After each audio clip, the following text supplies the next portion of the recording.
तो चलिए पहला क्वेश्चन ये रहा आपके सामने, फटाफट जल्दी से स्टार्ट करते हैं हम लोग सेशन को आगे।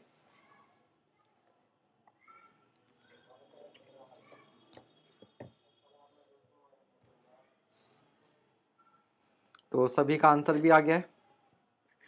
चलिए, तो a loose uniform sand with rounded grains has effective size of D10 आपको दे रखा है 0.05 सेंटीमीटर, ठीक है।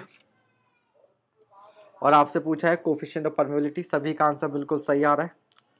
तो K बराबर होता है C/D10 स्क्वायर, और यहाँ पर डायमीटर आपको सेंटीमीटर में है, तो K की वैल्यू आप क्या लिख लेंगे 100, तो ये रहेगा 100 इंटू D10 का स्क्वायर, ठीक है। यहाँ से आप सॉल्व कर लीजिएगा, तो आंसर कितना आ रहा है आपके पास 0. डी किसका आ रहा है भैया प्रियंका जी, डी क्यों आ रहा है? आंसर शुड बी ए ना, आंसर इज ए।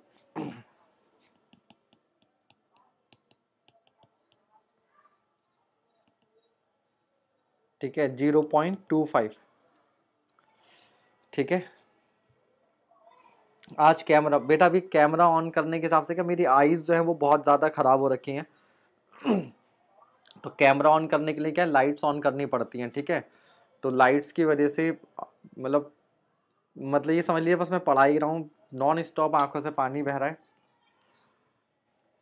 ठीक है। देवाशीष इस वीक जहाँ तक है स्टाफ कल वेडनेसडे तक के लिए बोला है उन्होंने ऐप डेवलपर्स ने कि कल तक अपडेट कर देंगे ऐप, जो अपडेट्स हो रही हैं, तो होपफुली जल्दी ही स्टार्ट हो जाएंगी आपके ऐप पर classes.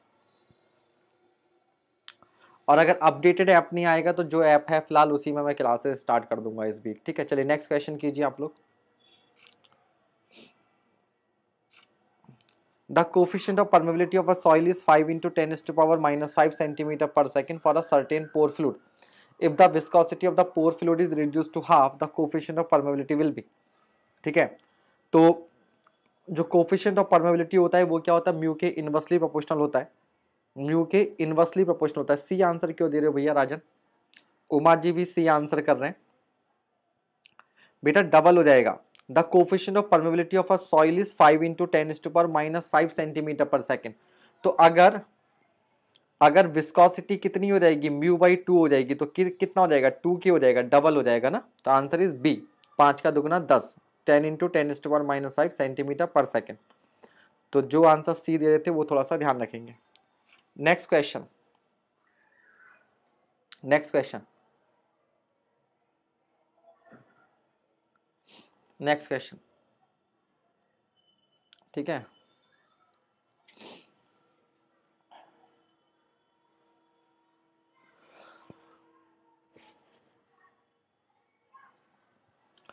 The ratio of decrease in void ratio of soil due to increase in effective stress is called,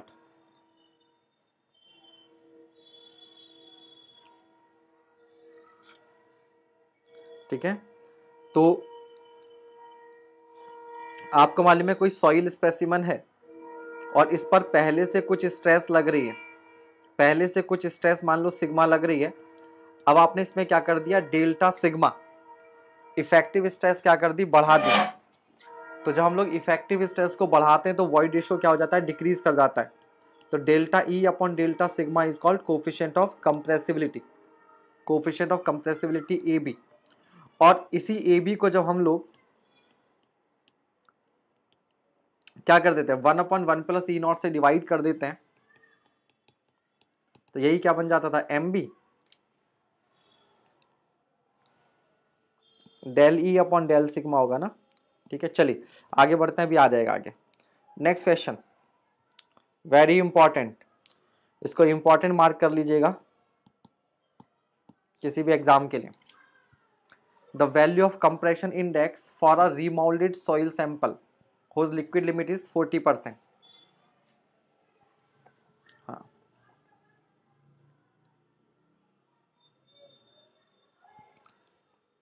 the value of compression index for a remoulded sample whose liquid limit is 40%, जल्दी से कीजिए फटाफट।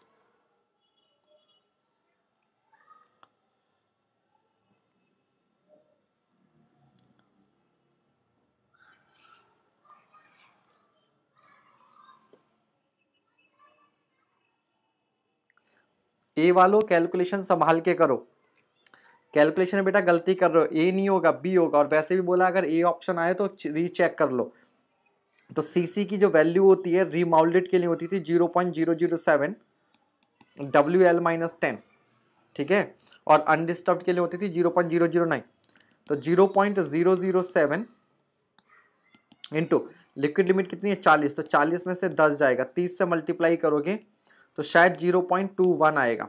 Answer should be B, answer should be B. Debashish बेटा remoulded है, undisturbed नहीं है, रीमाउल्डेड है, तो 0.009 नहीं होगा, 0.007 होगा। क्या होगा? 0.007 होगा, ठीक है। चलिए अगला सवाल,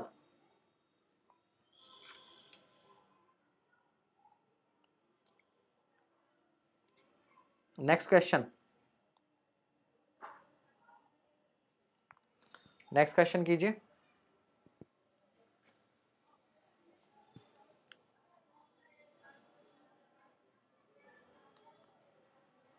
with an increase in liquid limit compression index will, अगर पुराना वाला ही फॉर्मूला देख लें, अभी आपने जो यूज किया था 0.007 WL-10, चाहे ये देख लो रीमाउल्डेड के लिए, चाहे अनडिस्टर्ब्ड के लिए ये देख लो,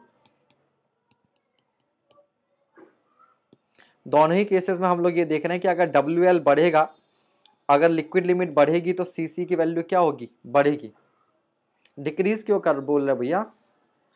हर्षंग चिरान जी, नहीं डिक्रीज किसने लिखा था ऊपर? देवाशीष ने। बेटा डिक्रीज क्यों करेगा? इंक्रीज करेगा, ठीक है, इंक्रीज करेगा। नेक्स्ट क्वेश्चन,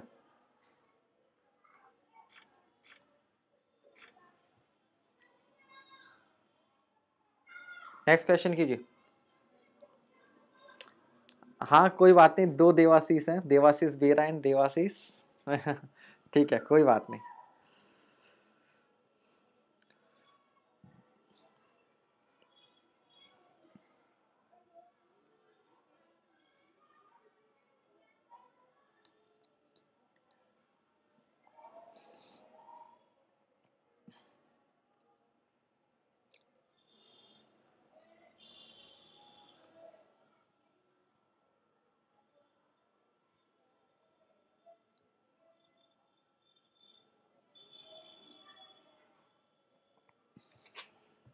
कैसे करेंगे इसको? कोई बात नहीं, इस राउंड में यूथ के क्वेश्चन कर लो, अगले राउंड में नहीं मिलेंगे यूथ के क्वेश्चन। अगले राउंड में जैसे कल टेस्ट में क्वेश्चन थे ना, ऐसे ही मिलेंगे। अभी तो ये पहला QRP है, तो अभी तो वार्म अप चल रहा है, ठीक है। नेक्स्ट टाइम से आपको फिर नए क्वेश्चन भी, थोड़े और डिफरेंट क्वेश्चन भी मिलने लगेंगे, ठीक है। तो for a certain loading condition a saturated clay layer undergoes 40% consolidation in a period of 178 days, what would be the additional time required for further 20%? तो टोटल कितना हो जाएगा आपके पास? टोटल कंसोलिडेशन हो जाएगा 60%। तो आपको मालूम है कि 60% तक के लिए आपका जो टाइम फैक्टर होता है TB बराबर होता है CB इंटू T/D², ठीक है। और इसी को आप लिख सकते हो π/4U²। तो मैं यहाँ से कह सकता हूँ कि time is directly proportional to U²। तो अगर मैं टोटल टाइम T2/T1 कर दूंगा तो ये हो जाएगा 60/40 का स्क्वायर, 60/40 का स्क्वायर, ठीक है, ये हो जाएगा।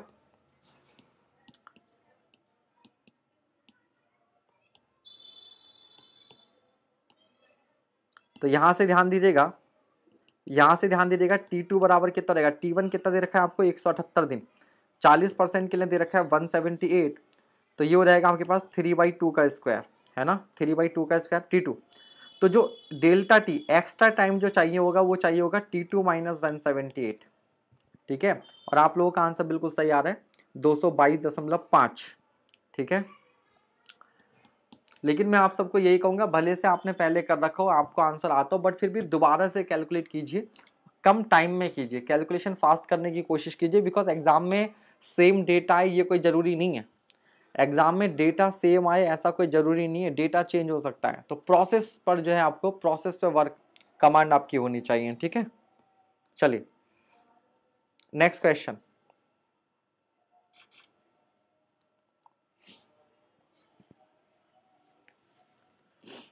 नेक्स्ट क्वेश्चन कीजिए जल्दी से।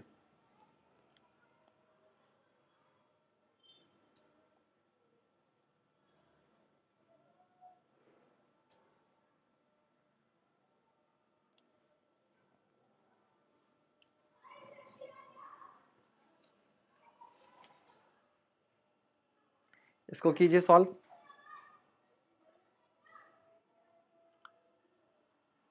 While increasing the pressure to 150 kilo pascal from 50 kilo pascal, sigma 1 है 50, सिग्मा 2 है 150। The change in void ratio delta E आपको दे रखा है 0.12। द कंप्रेशन इंडेक्स सीसी, तो सीसी की डेफिनेशन क्या होती है, delta E upon log of sigma 2 upon sigma 1। तो डेल्टा ई 0.12 हो जाएगा और लॉग ऑफ ये हो जाएगा आपके पास 150 अपॉन 50, ठीक है। तो सीसी की वैल्यू 0.12 अपॉन लॉग ऑफ 3। अब एग्जाम में सारी कहानी आकर अटक जाएगी अगर आपको लॉग 3 की वैल्यू नहीं मालूम। अगर आपको लॉग 3 की वैल्यू नहीं मालूम तो इसलिए आपको कुछ लॉग की वैल्यू जो है वो याद होनी चाहिए। ये लास्ट टाइम भी आपको बताया गया था, आंसर तो सही आ रहा है आपका। तो आपको बताया था जैसे log 2 की वैल्यू 0.3 होती है, log 10 की वैल्यू 1 होती है। log 2 और log 10 की हेल्प से log 5 की वैल्यू निकाल सकते हो, 5 को लिख सकते हो log 10 अपॉन 2, तो वैल्यू होती है 0.7। 4 की वैल्यू 2 log 2 हो जाएगी, log 6 की वैल्यू log 2 प्लस log 3 हो जाएगी। तो इस तरीके से हम लोग क्या कर सकते हैं, हम लोग डिफरेंट लॉग्स की वैल्यूज फाइंड आउट कर सकते हैं। तो ऐसे कर लीजिएगा, log 2 की वैल्यू 0.3, log 3 की वैल्यू 0.45, log 4 की वैल्यू 0.6, log 5 की 0.7, ये वैल्यूज आप याद रखेंगे, ठीक है। तो 0.3 से 0.15 यहाँ इंक्रीज किया, 0.15 यहाँ इंक्रीज किया, 0.1 यहाँ इंक्रीज किया, ठीक है। 0.45 याद करने के लिए वैसे एग्जैक्ट वैल्यू कितना 0.48 है, तो 0.48 ही कर लो फिर। 0.477 बता रहे हो ना log 3, एक सेकेंड, log 3 है 0.477, तो 0.48 याद करो। हाँ log 10 सबसे बढ़िया लगता है, हाँ याद कर, ठीक है। तो 0.48 याद कर लो, ये ज़्यादा सही है, ठीक है। चलो, तो एग्जाम में हेल्प करेगा। तो जैसे मैंने आपको बोला था कि आप कैलकुलेशन के लिए भी एक दो पेजेस पर कहीं पर अलग इस तरीके की जो वैल्यूज़ हैं, इस तरह की जो वैल्यूज़ हैं उनको लिखते हुए चलेंगे, ठीक है। जैसे मैंने अभी बोला था पाई √g √1/g 1/√2 1/√3 इस तरह की वैल्यू जो बार बार रिपीट होती है उनको अगर आप एक जगह लिख लेंगे तो आपके लिए एग्जाम में थोड़ी हेल्प हो जाएगी, ठीक है। अगला क्वेश्चन कीजिए।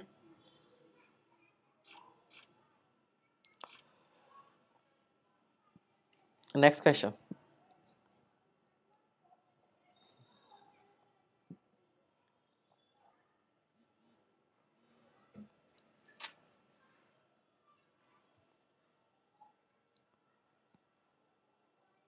बड़ा पुराना सवाल है, ये इसी में 1997 में आया हुआ।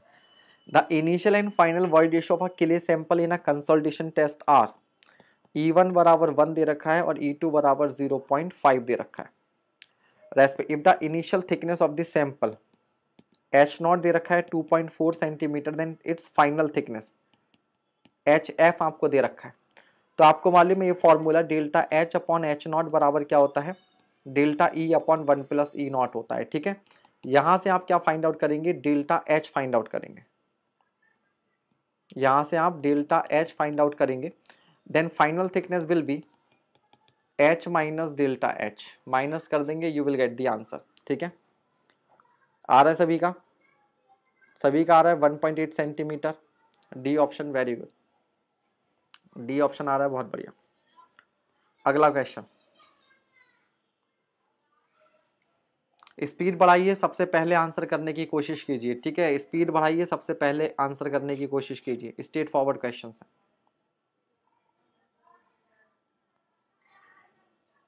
The modulus of volume change और coefficient of volume compressibility is defined as, ठीक है। अभी प्रताप जी इतनी मेहनत करने की जरूरत नहीं है, पूरा फॉर्मूला आप केवल आंसर निकाल के बताओ जल्दी से, है ना, पूरा मत टाइप करो। The modulus of volume change और coefficient of volume compressibility is defined as,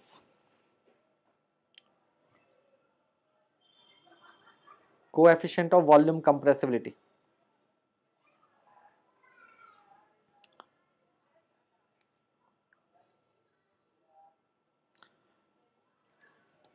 Priyanka ji आपका आंसर सी कैसा आ रहा है बच्चे, सी तो ए बी होगा ना, राजन का भी सी आ रहा है, सी इफ यू नीड, इनका भी सी आ रहा है बेटा। Ratio between change in void ratio two the change in effective stress, ये ए बी होता है, delta E upon delta sigma, ये नहीं होता। कोफिशिएंट ऑफ वॉल्यूम कंप्रेसिबिलिटी पूछा है, ठीक है, कोफिशिएंट ऑफ वॉल्यूम कंप्रेसिबिलिटी, ये आपका होता है volumetric strain, volumetric strain upon delta sigma, तो ये होता था delta we upon delta sigma, ठीक है, ये होता है। और आपको मालूम है, क्या मालूम है आपको, अभी थोड़ी देर पहले भी बताया था, ठीक है, कि M B is equals to, या इनफैक्ट अगर मैं बात करूं डेल्टा वी अपॉन वी की, तो डेल्टा वी अपॉन वी होता है delta E upon 1 plus E not, ये होता है, सही है। तो इसी को अगर हम लोग लिख दें delta E upon 1 plus E not upon delta sigma bar, तो यहां से ही हो जाएगा A B upon 1 plus E not, जो रिलेशन मैं थोड़ी देर पहले आपको बता रहा था, जो रिलेशन आपको मैं थोड़ी देर पहले बता रहा था। तो एम बी और ए बी में ये रिलेशन भी होता है जो एग्जाम में आपसे पूछ लिया जाता है, एग्जाम में आपसे पूछ लिया जाता है, ठीक है, क्लियर हो गया। नेक्स्ट क्वेश्चन, रोशन पांडे जी आप मुझसे कांटेक्ट कर सकते हैं 7409970758 पर, इस नंबर पर आप कांटेक्ट कर लीजिएगा, व्हाट्सएप कर लीजिएगा, ठीक है, ठीक है। यहाँ पर कोई बात नहीं, कितनी भी गलती कर लो एग्जाम में नहीं होनी चाहिए, ठीक है। चलिए next question,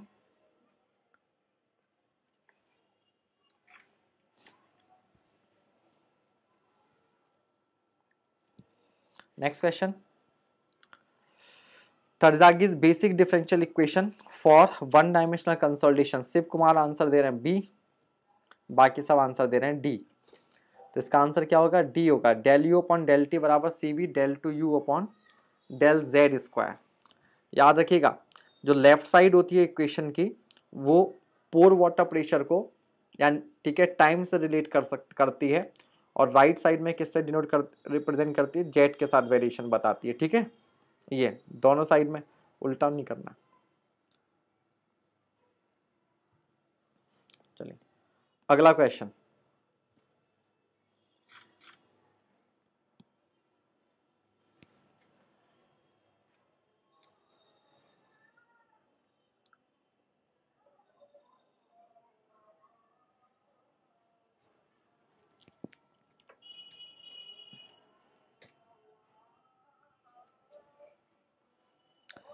calculate the coefficient of volume change MB for pressure range 100 to 200 kilonewton per meter square, given data sigma not बराबर 100, सिग्मा बराबर 200, ई नॉट इतना, ई इतना, symbols and notations carry their usual meaning.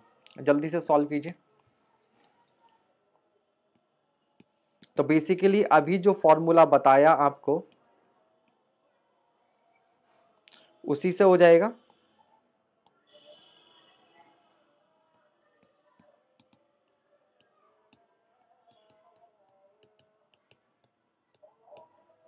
सारी वैल्यूज आपको दी हुई हैं।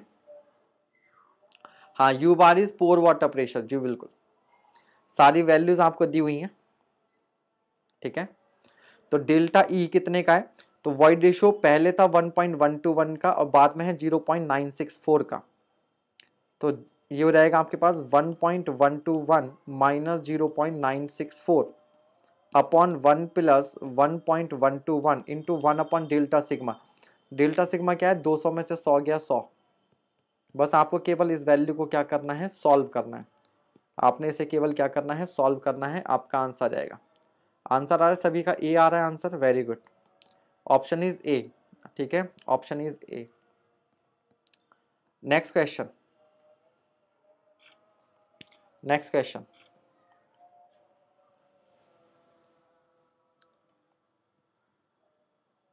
तनिष्का जी पूरा लिखने की जरूरत नहीं, बस ऑप्शन बताइए, ठीक है, उतना ही काफी है। Next question dimensional important question है ये,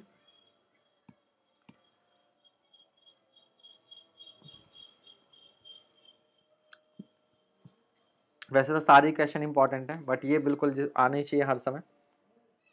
तो एल स्क्वायर टी माइनस 1 होता है, बिकॉज टी बी बराबर होता है C B into T upon D square.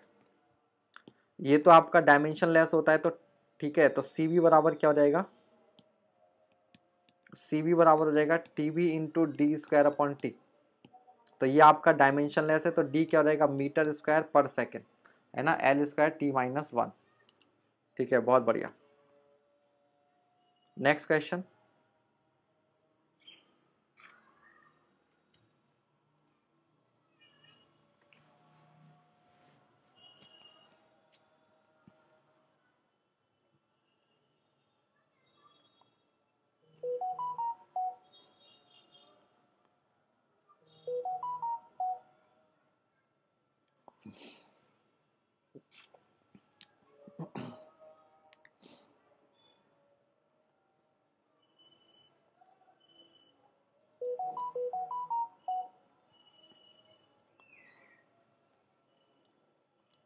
तो आंसर ये हो जाएगा, तो के बराबर क्या होता था, C B M B gamma W. ठीक है, तो यहां से सी बी पूछा है ना। ठीक है, जरा इसको डू नॉट डिस्टर्ब पे लगा दूं। तो यहां से आपके पास सी बी बराबर हो जाएगा, या दिख रहा है आपको, C B is directly proportional to K. यहीं से आपको दिख रहा है सी बी बराबर लिख सकते हैं K upon M V gamma W. तो जहां तक एम वी और गामा डब्ल्यू कॉन्स्टेंट है, C B is proportional, directly proportional to K. अभी डिम्पल सिंगाटिया जी, आप एक डाउट पूछ रही थी कि सर थोड़ा सा सी बी का और बता दो। बेटा यहाँ से आप क्या देख रहे हो, C B is inversely proportional to one upon M B. आप ऐसा भी बोल सकते हो, for same coefficient of permeability, हाँ, K is coefficient of permeability, for same coefficient of permeability मतलब same soil and gamma W. ठीक है, C B proportional to M B. अब ध्यान रखिए, M B, A B and C C, they all represent same. Different different अलग मतलब quantities represent करने का तरीका अलग है, कि जो चीज़ ए बी होती है उसी को अगर हम लॉगरिथमिक स्केल पर बना दें तो सी सी बन जाता है। ठीक है, और ए बी को one upon one plus E not से डिवाइड कर दें तो वो आपका एम बी बन जाता है। तो हमने देखा था कि लिक्विड लिमिट अगर बढ़ने से, अगर सी सी की वैल्यू बढ़ रही है तो ए बी और एम बी भी बढ़ेंगे, और अगर ये बढ़ेंगे तो सी बी क्या करेगा, डिक्रीज करेगा। तो लिक्विड लिमिट बढ़ने से सी बी क्या करेगा, डिक्रीज करेगा। ठीक है, आप यहां से इस तरीके से इसको कर सकते हो। ठीक है, चलिए अगला सवाल, नेक्स्ट क्वेश्चन।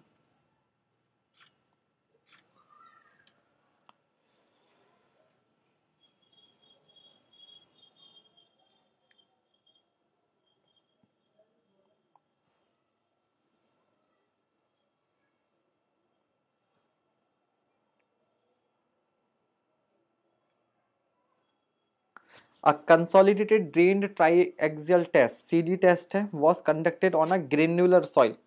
Granular soil मतलब like sand or gravel. At failure sigma 1 upon sigma 3 बराबर 4.6, the value of phi of the soil.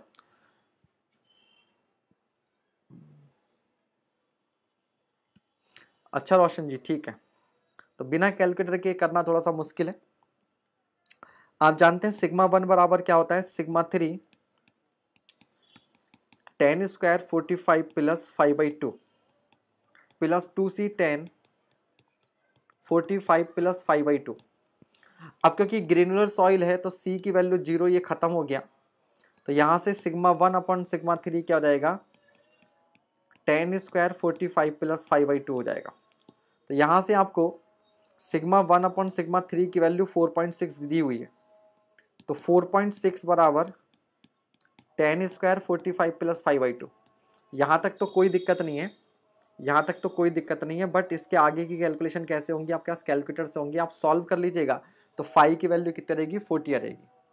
सभी कर पा रहे हैं, सभी का आंसर आ रहा है, वेरी गुड। फाई की वैल्यू 40 डिग्री। ठीक है,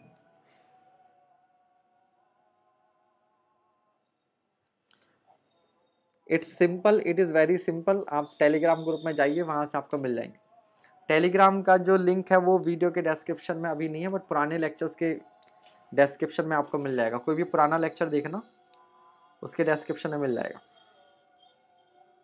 इस वीडियो के डिस्क्रिप्शन में पता नहीं है या नहीं है। ठीक है, चलिए नेक्स्ट क्वेश्चन।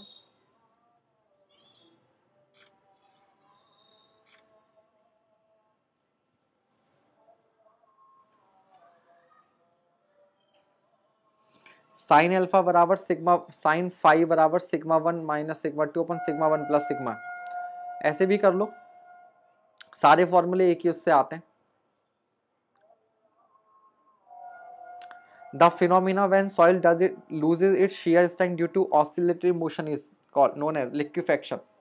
कभी गीली रेत को थपथपा कर देखना, पानी ऊपर आ जाता है, प्रोसेस इज लिक्विफेक्शन। ठीक है, बहुत बढ़िया। अगला सवाल, अगला सवाल,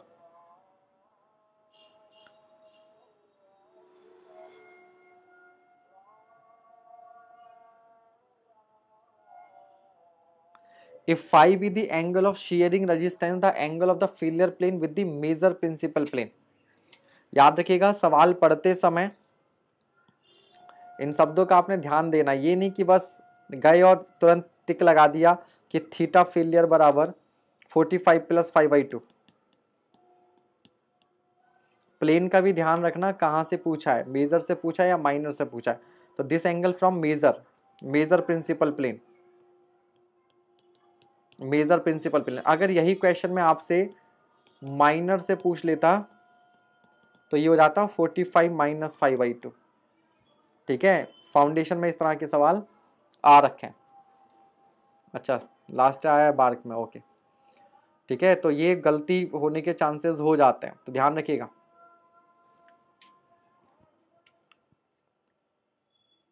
अगला क्वेश्चन,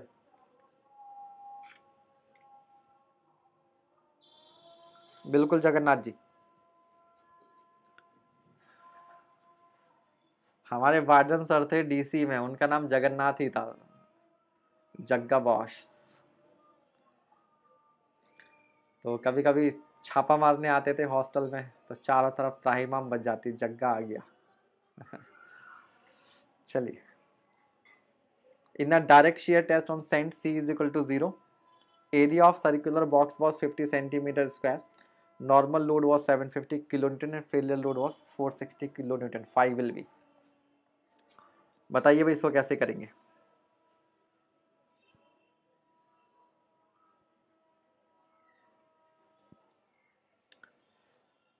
आंसर आ गया, कितना आ रहा है, ठीक है। तो देखिए, हमें मालूम है डायरेक्ट शेयर टेस्ट में सिंपल सी इक्वेशन होती है, टाउ बराबर सिग्मा बार tan फाइव प्लस सी। अब सी तो उसने आपको खुद ही 0 दे रखा है, ठीक है, और हमसे फाई पूछा है, तो फाई के लिए मुझे सिग्मा बार चाहिए और टाउ चाहिए। तो इतना एरिया ऑफ सर्कल, एरिया दे रखा है आपको, normal load was 750 and failure load was 460। तो फेलियर के लिए क्या होगा, फेलियर तो किसकी, टाउ की वजह से होगी। तो एरिया आपको कैलकुलेशन थोड़ी सी आसान हो जाएगी, इसको लिख लेना आप 460/50 बराबर सिग्मा बार हो जाएगा आपके पास 750/50। तो आपको ये अलग अलग निकालने की जरूरत नहीं है, ये 50 से 50 वैसे ही कैंसिल आउट हो जाएगा। ठीक है, तो tan फाइव बराबर हो जाएगा आपके पास 46/75। ठीक है, इसको अगर आप 45/75 ले तो 15 या 45, 15×5 = 75, 3/5, 0.6 है ना। हाँ, तो इनफैक्ट टाउ अपॉन सिग्मा करने की भी जरूरत नहीं है, normal load upon horizontal, vertical load upon horizontal load भी हो जाएगा। ठीक है, तो कैलकुलेटर ही लगेगा आपको इसको यूज करने के लिए, बिना कैलकुलेटर के यूज हो आएगा नहीं आंसर। ठीक है,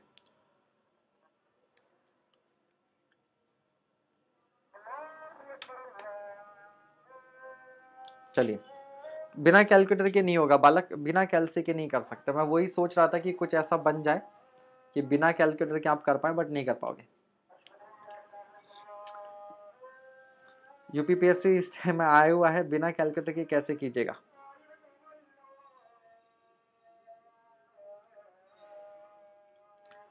हाँ, मयंक चौधरी कह रहे हैं ये एक तरीका है कि 1030 की वैल्यू 0.577 होती है।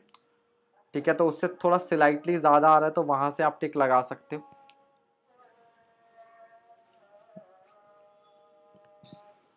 हाँ, ये कर सकते हो आप, ये बात बिल्कुल सही है कि आप ऐसे ही कर सकते हो कि 1030 की वैल्यू कितनी थी 1/√3 और कल ही ये वैल्यू आपको बताई थी 0.577 1030 की वैल्यू। ठीक है 1030 की वैल्यू 1/√3 होती है ना और 1045 जो होता है वो आपके पास 1 होता है। ठीक है तो एंगल 30 और 45 के बीच में होगा तो ये दोनों तो आप एलिमिनेट कर दोगे। अब बचे इन दोनों के बीच में वैल्यू तो ये बहुत क्लोज है 3/5 0.6 it is very close to 0.577 या ऑलमोस्ट 0.58 तो 30 के पास वाला टिक कर दोगे। ठीक है टिक कर दोगे। इनफैक्ट मैं सही बताऊं तो जो वैल्यू आ रही है वो अगर मैं इसको मैंने 0.6 किया है ना तो आप कैलकुलेटर में देखोगे अगर मैं 10/0.6 करता हूं तो 30.96 आ रहा है वैल्यू। क्या आ रहा है 30.96 आ रही है वैल्यू। ठीक है बट ये तभी दिमाग में आ सकता है जब आपको ये वैल्यू याद हो। जब आपको ये वैल्यू याद हो तभी आपको दिमाग में आ सकता है कि 1/√3 की वैल्यू इतनी होती है 1030। ये सारे कैलकुलेशन वाले पॉइंट ना आप एक पेज पर लिख कर चलिएगा क्योंकि यूपीपीएससी में जैसे कैलकुलेटर अलाउ नहीं है फिर भी ये क्वेश्चन करना है तो ये पॉइंट देखो आप लोगों ने ही निकाला कि सर ऐसा कर सकते हैं। ठीक है ऐसा कर सकते हैं तो इन सारे पॉइंट्स को आप एक जगह पे नोट करते हुए चलिए अलग तरीके से तो ये आपको कहीं ना कहीं कैलकुलेशन में हेल्प करेगा। जैसे भी पीछे वाले क्वेश्चन से हमने log 3 की वैल्यू सीखी यहां से हमने ये सीखा कि 1/√3 तो हमने कल देखा था लास्ट क्लास में जो था उसमें और आज इसको हम लोग ऐसे भी हो गया कि चलो भाई इससे 1030 की वैल्यू भी निकाली जा सकती है। ठीक है चलिए नेक्स्ट क्वेश्चन। यही एक एक क्वेश्चन एग्जाम में अब देखो जिसको ये आइडिया नहीं होगा 1030 की वैल्यू का वो इस सवाल को एग्जाम में शायद ना कर पाए बिना कैलकुलेटर के लेकिन आप कर देंगे अगली बार।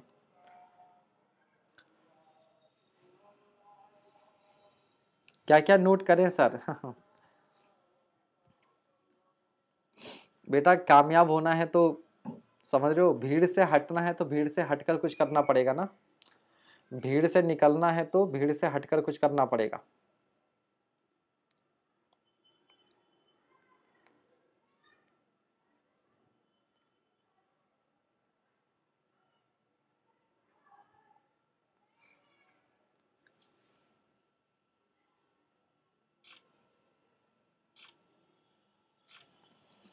ठीक है which of the following statements is correct correct statement पूछा है तो करेक्ट स्टेटमेंट है इसका C the failure plane is always horizontal. इसको हर तरह की सॉइल के लिए यूज नहीं कर सकते ग्रेनुलर सॉइल के लिए ड्रेनेज कंडीशन को हम कंट्रोल नहीं कर पाते यहाँ पर तो failure plane is predetermined very good. Next question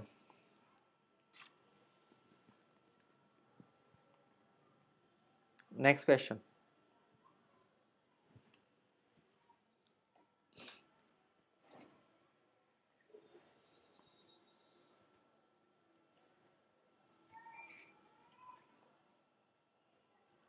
in a triaxial test the deviator stress is given by deviator stress is given by Rishabh दादा डी कैसे भैया आंसर इज सी σ1 माइनस σ3।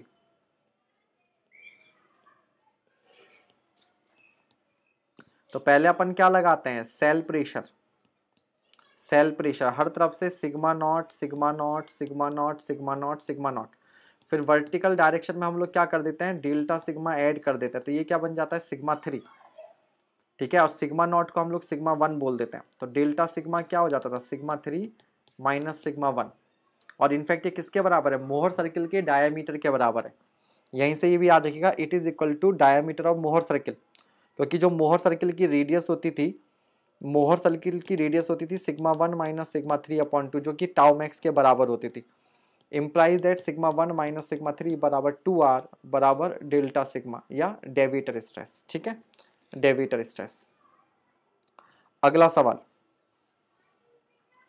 अगला सवाल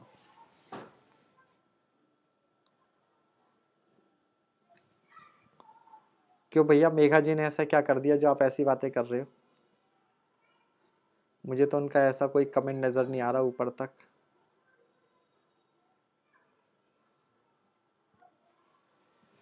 क्यों सम्यक जी अनकंसोलिडेटेड अनड्रेन टेस्ट। तो unconsolidated undrained यानी कि स्टेज 1 और स्टेज 2 दोनों में जो ड्रेनेज है वो अलाउ नहीं है। तो ये टेस्ट क्या होता है आपका? क्विक टेस्ट होता है। क्या होता है? क्विक टेस्ट होता है। अगला क्वेश्चन,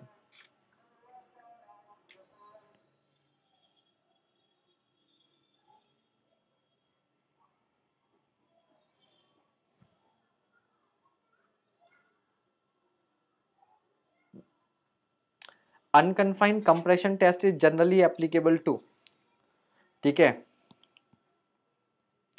तो सबको मालूम है किले के लिए होता है, तो non cohesive soil, silt, sand, इनके लिए तो होगा नहीं। तो आंसर क्या बचा? सैचुरेटेड क्ले इसके लिए, सैचुरेट का। अच्छा, एक दो क्वेश्चन गलत हो गए, ओके, तो गलती मत कीजिए। अगला क्वेश्चन, अगला क्वेश्चन,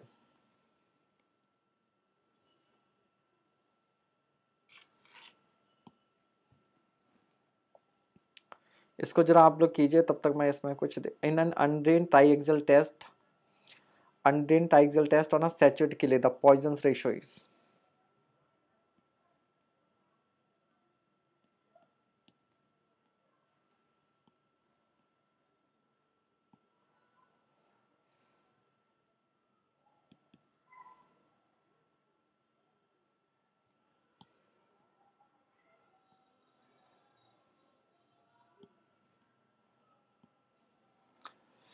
हाँ जी, क्या आंसर होगा इसका? In an undrained triaxial test on a saturated clay the Poisson ratio is. तो देखो वैसे तो क्या होता है, वॉल्यूमेट्रिक स्ट्रेन जीरो होती है, लेकिन अगर हम वॉल्यूमेट्रिक स्ट्रेन को जीरो करते हैं तो इसका मतलब हो जाता है sigma 1 plus sigma 2 plus sigma 3 upon 3 into 1 minus 2 mu is equal to 0। तो इन दैट केस म्यू की वैल्यू क्या निकल कर आती है? हाफ निकल कर आ जाती है। म्यू की वैल्यू क्या निकल कर आ जाती है? हाफ निकल कर आ जाती है, बट हाफ ऑप्शन में आपका नहीं। तो हम क्या करेंगे ऐसे केसेस में, यहाँ पर भी और फाउंडेशन में भी हम लोग देखते हैं कि वॉल्यूमेट्रिक स्ट्रेन को जीरो नहीं करते, हम लोग लेटरल स्ट्रेन को जीरो करते हैं। क्यों? क्योंकि रियल सेंस में प्रैक्टिकली फील्ड में सॉइल जो होती है वो लेटरल डायरेक्शन में इनफाइनाइट होती है, यानी कि फुल्ली कंप्रेस्ड होती है। तो आप कह सकते हो, या कंसोलिडेशन में वैसे भी ये माना जाता है कि हम लोग सॉइल को क्या करते हैं, वन डायमेंशनल कंसोलिडेशन लेकर चलते हैं। क्या लेकर चलते हैं? One dimensional consolidation, one dimensional consolidation. यानी कि जो भी चेंजेस हम लोग लेते हैं वो कहाँ लेते हैं? वर्टिकल डायरेक्शन में, लेटरल डायरेक्शन में चेंज नहीं लेते। तो आप क्या करेंगे? लेटरल स्ट्रेन को जीरो कर देंगे। क्या कर देंगे? लेटरल स्ट्रेन को जीरो कर देंगे। और लेटरल स्ट्रेन क्या होती है? लेटरल स्ट्रेन क्या हो जाएगी? सिग्मा 3 अपॉन ई माइनस का mu sigma 1 upon E minus का म्यू सिग्मा 3 अपॉन ई और इज इक्वल टू क्या हो जाएगा? 0। इज इक्वल टू क्या हो जाएगा? 0। ठीक है, तो ई खत्म हो गया, तो जाएगा सिग्मा 3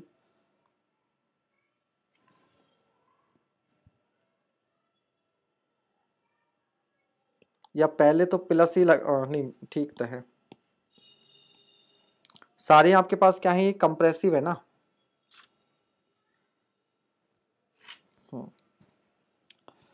तो साइन देखो, सिग्मा 3 अपॉन ई माइनस का mu sigma 1 upon E minus का mu sigma 3 upon E is equal to 0। तो यहाँ से सिग्मा 3 बराबर हो जाएगा mu times sigma 1 plus sigma 3। ठीक है, और क्योंकि ऑल आर कंप्रेसिव, ये सभी कंप्रेसिव हैं, क्योंकि ये सभी कंप्रेसिव हैं इसलिए आप सभी को पॉजिटिव मान लो तो कोई फर्क नहीं पड़ता, क्योंकि सभी नेगेटिव होंगे तब भी साइन वही आ जाएगा। ठीक है, नहीं प्रज्ञा जी, हमें कंप्रेशन को भी कंसीडर करना था ना, ऑल आर कंप्रेसिव, तो माइनस साइन तो आता ही है। तो म्यू बराबर क्या रहेगा? Sigma 3 upon sigma 1 plus sigma 3 रहेगा। ठीक है, तो ऑल आर कंप्रेसिव, तो आप सभी को पॉजिटिव मान लो या सभी को नेगेटिव मानोगे तो बात वही हो जाएगी। ठीक है, लॉट फिर कर वही आ जाएगा। तो sigma 3 upon sigma 1 plus sigma 3 रहेगा। क्लियर है? मयंक जी ने अर्थ प्रेशर वाला, ये भी आएगा सवाल, आज ही आ रहा है, चिंता मत करो, वहां बताना है। ठीक है, कोई दिक्कत?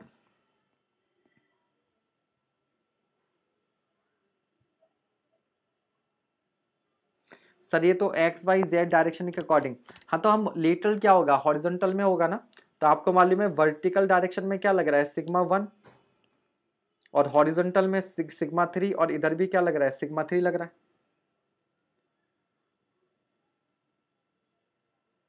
प्रिंस राज बेटा जीरो कौन सी डायरेक्शन में कर रहे हो, हमें जीरो करना है ना, तो लेटरल डायरेक्शन में स्ट्रेन को जीरो कर रहे हैं, तो जो स्ट्रेन जीरो होगी वो लेटरल डायरेक्शन में होगी। अभी यही तो बताया आपको, यहाँ पर क्या बताया, वन डायमेंशनल कंसोलिडेशन है, तो लेटरल डायरेक्शन में जो स्ट्रेन होगी जीरो होगी। यार मैथ का सिंपल सा प्रिंसिपल है कि अगर आपको कुछ अननोन फाइंड आउट करना है, अगर अननोन फाइंड आउट करना है तो आपको इक्वेशन बनानी होगी, तो एक्स और वाई डायरेक्शन में स्ट्रेन जीरो होगी, जेड डायरेक्शन में स्ट्रेन जीरो नहीं होगी। अब एक्स डायरेक्शन लो या वाई डायरेक्शन लो, दोनों केसेस में जो स्ट्रेन स्ट्रेस होती है वो सिग्मा 3 होती है कि नहीं। हॉरिजॉन्टल दोनों डायरेक्शन में सिग्मा 3 क्या होती है, जीरो होती है। वर्टिकल में सिग्मा 1, मतलब हॉरिजॉन्टल में दोनों में सिग्मा 3 होती है, वर्टिकल में सिग्मा 1 होती है।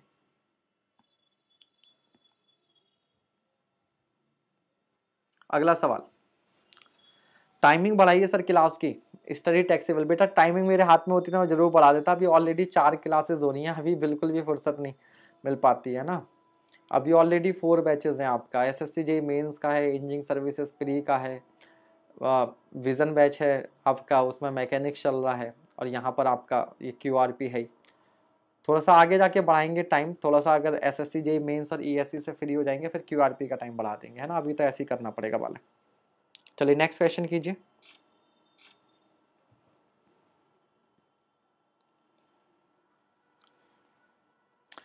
A clay soil sample is tested in a triaxial apparatus in consolidation drained condition. तो consolidation drained condition at a cell pressure of इतना, what will be the pore water pressure at a deviator stress? तो zero, ठीक है, क्यों, क्योंकि पोर water pressure develop ही नहीं हो पाएगा। ठीक है, अगर हम टरजागी का ही एपरेटस कंसीडर कर लें,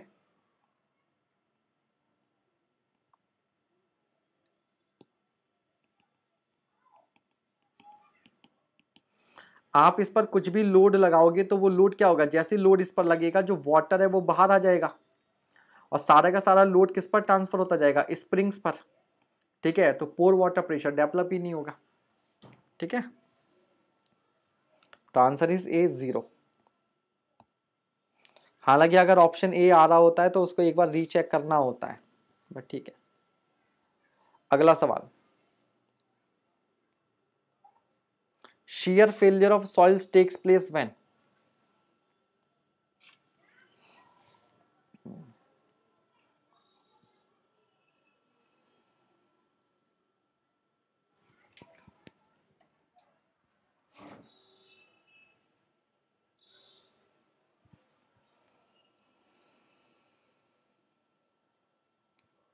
Shear failure of a soils takes place when the angle of obliquity is maximum, maximum cohesion is reached in cohesive soil, phi reaches its maximum value in cohesionless soil, residual strength of the soil is exhausted. ठीक है, तो देवाशीष वर्मन जी answer दे रहे हैं D.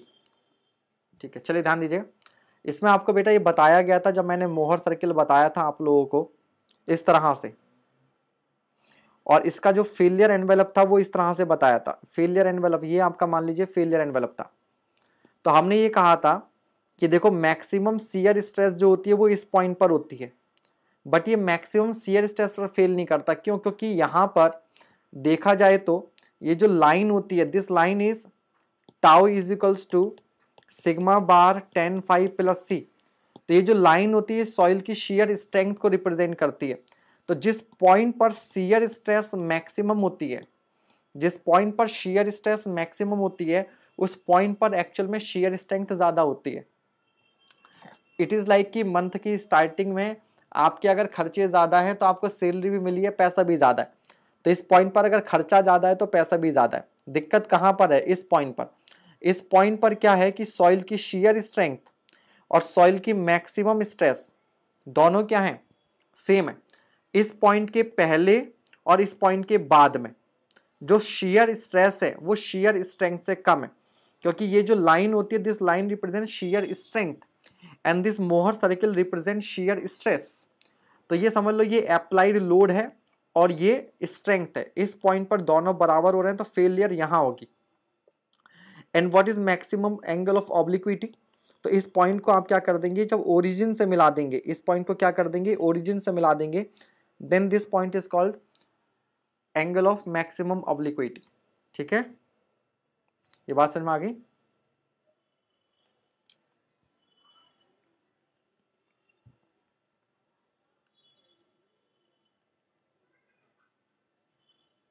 मध्यम मार्ग, confuse होने का तरीका ही नहीं है, तो मिक्स क्यों कर रहे हो, दोनों चीजें बिल्कुल अलग हैं, दोनों को मिक्स ही क्यों कर रहे हो।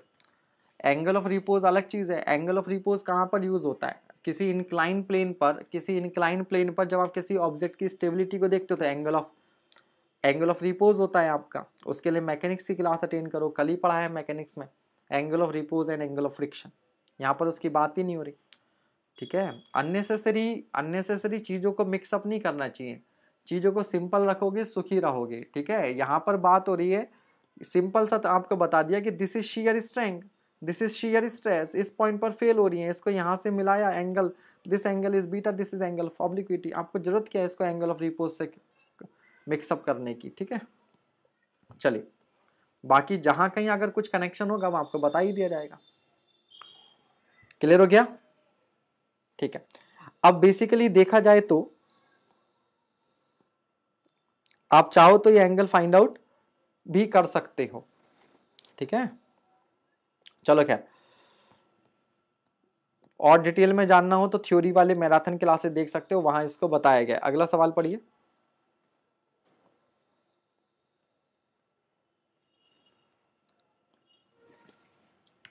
ये पॉइंट्स अब थ्योरी में बहुत अच्छे से बताए हुए हैं, मैराथन क्लासेस पढ़ी हुई हैं। मैराथन क्या, सॉइल को तो पूरा डिटेल में ही पढ़ा दिया है ना, सारे चैप्टर्स।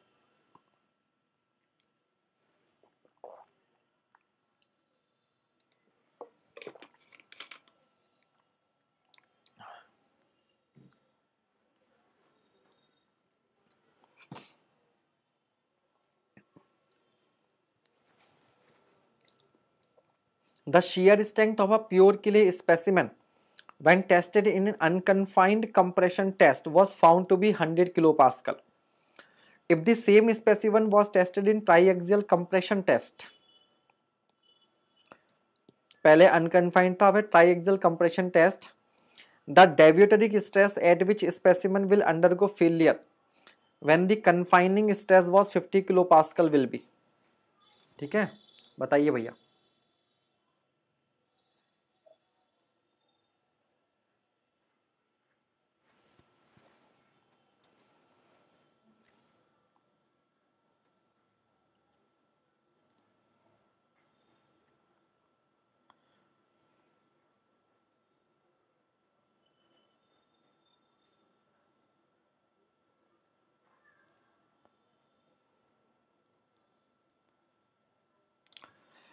चलिए देखते हैं, मैक्सिमम सभी का आंसर बी आ रहा है, यहाँ पर सभी का आंसर बी आ रहा है, मयंक का आंसर सी आ रहा है। नहीं समझ में आया ये सवाल, चलिए हम समझाते हैं। देखो सवाल बच्चे ये है कि आपने पहले क्या किया, अनकन्फाइंड कंप्रेशन टेस्ट किया। आपने क्या किया, अनकन्फाइंड कंप्रेशन टेस्ट किया। तो अनकन्फाइंड कंप्रेशन टेस्ट से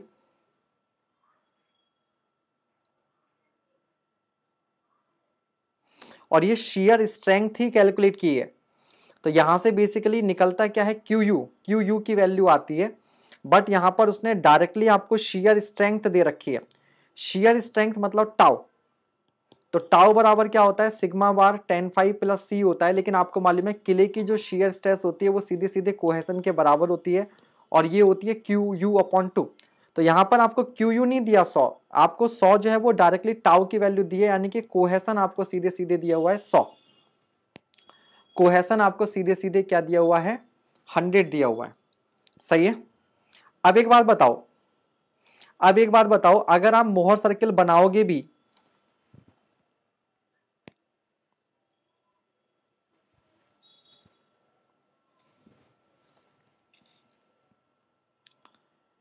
ठीक है, तो इसको दो तरीके से आप कर सकते हो। पहले तो आप क्या लगाओ, बेसिक से करो, सिग्मा 1 बराबर sigma 3 10 square 45 plus 5/2 plus 10c 2c 10 45 plus 5/2। कुछ महानुभवों के आंसर का इंतजार हो रहा है, आया नहीं अभी तक, कुछ बच्चे कहाँ रह गए आंसर देने में। अब यहाँ पर देखो, सिग्मा 1 बराबर सिग्मा 3, फाई की वैल्यू 0 रखेंगे, 1045 1 हो जाएगा, प्लस 2c, ये क्या हो जाएगा 2c हो जाएगा। तो सिग्मा 1 माइनस सिग्मा 3 बराबर क्या हो जाएगा 2c। सिग्मा 1 माइनस सिग्मा 3, यही तो आपके पास क्या होता है डेविएटर स्ट्रेस होता है। तो ये 2c यानी कि 2 इंटू 100 बराबर किसके बराबर होगा 200 के बराबर होगा। किसके बराबर होगा सीधे सीधे 200 के बराबर हो जाएगा ना। सिग्मा 1 माइनस सिग्मा 3 सीधे डायरेक्टली 200, डायरेक्टली 200, सिग्मा 3 की वैल्यू रखने की जरूरत ही नहीं है, ये हो जाएगा।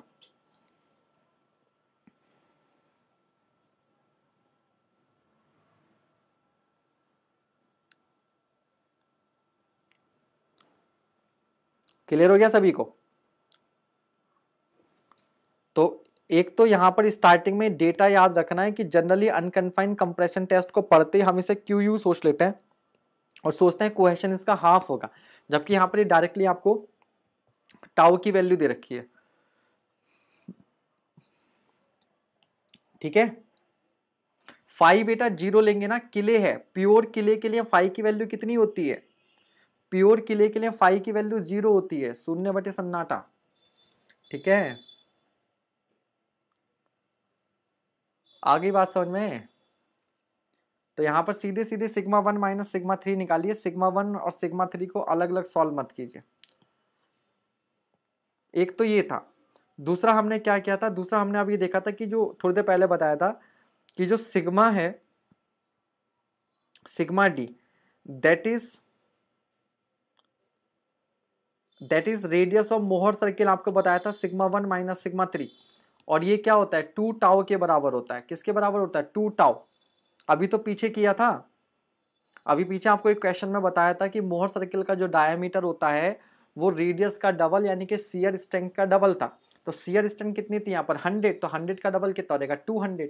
तो वैसे भी आंसर 200 आना था, वैसे भी आंसर 200 आना था। ठीक है, तो यहां से करोगे तो और बिल्कुल आसानी से हो जाएगा, पेन भी नहीं चलाना पड़ेगा।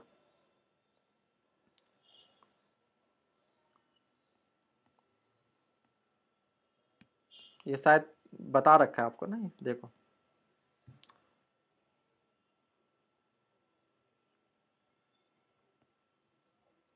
Next question,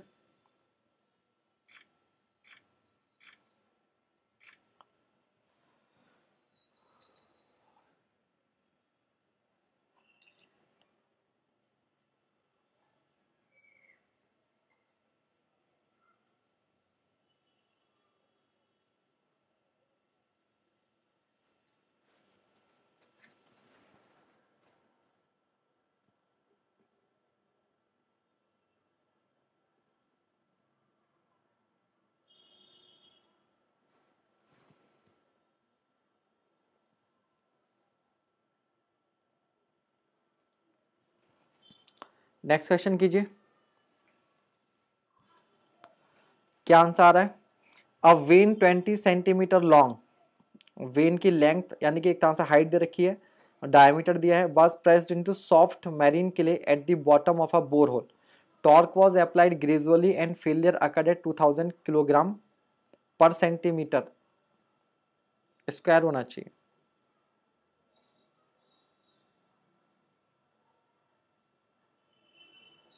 to 2000 kilogram centimetre होना चाहिए, बल्कि टॉर्क है ना। The cohesion of the clay, cohesion of the clay, deviated stress बराबर confining pressure plus actual pressure. अरे भैया confining pressure plus actual pressure, actual pressure का क्या मतलब है, क्या कन्फाइनिंग प्रेशर एक्चुअल प्रेशर नहीं है। यही तो मैं समझा रहा हूँ थोड़ी देर से, आप पता नहीं हाइपोथेटिकली कहाँ से चीजें निकाल के ले आती हो। क्या कन्फाइनिंग प्रेशर एक्चुअल प्रेशर नहीं है। जो दोनों हॉरिजॉन्टल डायरेक्शन आपके पास है एक्स और वाई, उनमें जो एक्चुअल प्रेशर है वो कन्फाइनिंग प्रेशर है। वर्टिकल में क्या करते हैं थोड़ा सा प्रेशर एक्स्ट्रा बढ़ा देते हैं, वो डेविएटेड प्रेशर हो जाता है। तो वर्टिकल डायरेक्शन में कन्फाइनिंग प्रेशर से जो एक्स्ट्रा प्रेशर होता है वो आपका डेविएटर प्रेशर होता है। अभी इतनी बार तो बताया कि भैया इस डायरेक्शन में आपका जो सेल प्रेशर लग रहा है वो सिग्मा 3 है, इस डायरेक्शन में भी जो पहले प्रेशर लग रहा था वो सिग्मा 3 लग रहा था। ठीक है। लेकिन यहाँ पर बाद में मान लो कुछ कंस्ट्रक्शन वर्क होने लगा, ये ग्राउंड था, इस ग्राउंड पर जो नीचे सॉइल है वहां पर हर डायरेक्शन में पहले प्रेशर मान लो सेम है या कुछ लग रहा है, बाद में आपने सपोज करो वहां पर कुछ मान लीजिए ब्रिक्स हैं, कुछ ईंटें रख दी आपने 100-200, तो वर्टिकल डायरेक्शन में स्ट्रेस बढ़ जाएगी, तो वर्टिकल डायरेक्शन में जो एक्स्ट्रा स्ट्रेस लगे वो डेविएटर स्ट्रेस है, वो डेविएटर स्ट्रेस है, समझ गए। तो stress over and above cell pressure is deviator stress. ठीक है भैया, तो इसका आपको केवल क्या है फॉर्मूला याद होना चाहिए। तो टाउ, जो टाउ फेलियर के समय जो टाउ एफ होता है वो होता था आपके पास T upon pi D square H upon 2 plus D upon 6। अब यहां पर एक अजम्पशन लेना होता है कि जो फेलियर है वो टॉप एंड बॉटम दोनों में फेलियर है। अगर केवल बॉटम में होगा तो क्या हो जाएगा, dy/12 हो जाएगा। ठीक है, तो आप ऐसा कुछ दिया नहीं है कि, तो हम लोग जब कुछ दिया नहीं होता तो टॉप और बॉटम दोनों में फेलियर मानते हैं। ठीक है, तो यहां पर आपको बस सारी वैल्यूज क्या करनी है, पुट करनी है, सब कुछ दिया हुआ है। अब याद रखिएगा कि किले के लिए जो टाउ फेलियर होती है वो कोहेसन के बराबर ही होता है, तो ये जो वैल्यू निकल कर आएगी वही आपका क्या हो जाएगा, कोहेसन हो जाएगा। जो वैल्यू निकल कर आएगी वही क्या हो जाएगा, कोहेसन हो जाएगा। तो केवल वैल्यूज पुट कर दीजिए सारी।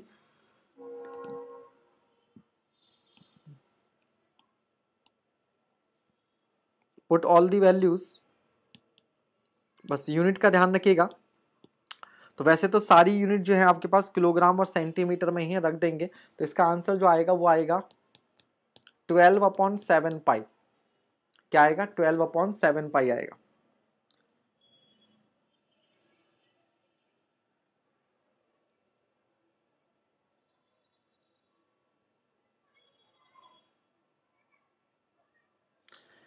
बेटा दिलीप ये नहीं दिया कि बॉटम पर फेलियर हो रही है। ठीक है, बॉटम पर फेलियर हो रही है।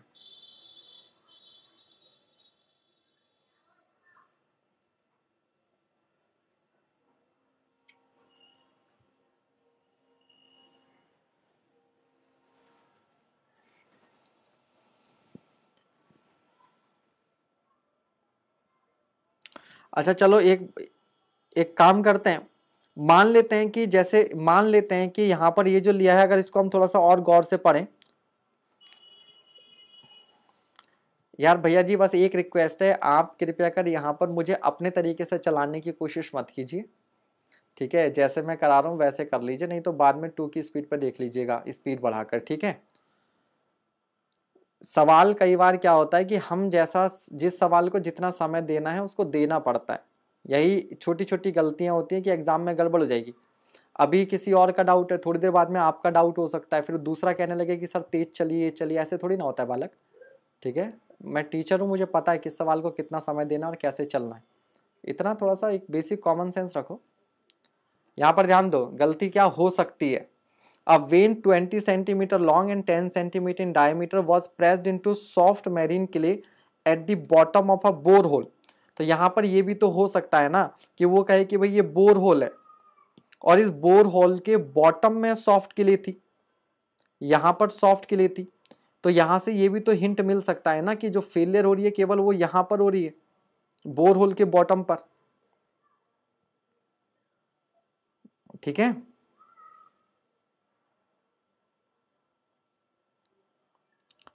समझ रहे हैं। तो अगर ऐसा है, मान लो अगर ऐसा है तो ठीक है, आप क्या करो, फॉर्मूले को चेंज कर लो और वहां से सॉल्व करके देख लो। ठीक है, आप सॉल्व करके देख लो, एक बार चेक कर लो आपका आंसर मैच करेगा नहीं करेगा। बट ऑप्शन नहीं है, इसका मतलब आपने जैसे किया वैसे ही सही है, वैसे ही सही है। बात दरअसल यहाँ पर यह है, बात दरअसल यह है कि जब आपने बोरहोल कर दिया, वैसे भी जब आपने बोरहोल कर भी दिया तो यहाँ पर तो फेलियर का सवाल ही नहीं होता। तो एक्चुअल में जो हो रहा है वो ये हो रहा है कि बोरहोल करने के बाद में यहाँ की जो हार्ड सॉइल थी उसको हटा दिया गया, यहाँ की जो हार्ड सॉइल थी that is removed, hard soil is removed. ठीक है, और इसके नीचे बेसिकली क्या है, सॉफ्ट क्ले है, इसके नीचे क्या है, सॉफ्ट क्ले है। तो जो टेस्ट हो रहा है ना वो यहां हो रहा है, आप समझ रहे हैं, जो टेस्ट हो रहा है वो यहां पर हो रहा है, यहां पर टेस्ट हो रहा है। तो दिस इज एच। तो यहाँ पर जो फेलियर होगी वो यहाँ टॉप और यहाँ बॉटम दोनों में होगी, दोनों में होगी। ठीक है, चलिए अगला सवाल, नेक्स्ट क्वेश्चन।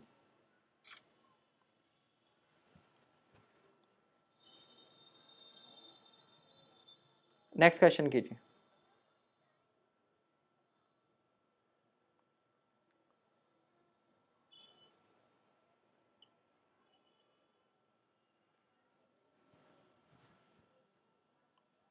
नेक्स्ट क्वेश्चन कीजिए जल्दी से। While making the vertical excavation, in soft saturated clay, soil caved in at a depth of 4 meter. If the unit weight of soil is इतना, what is the cohesion of this soil? ठीक है, कीजिए फटाफट।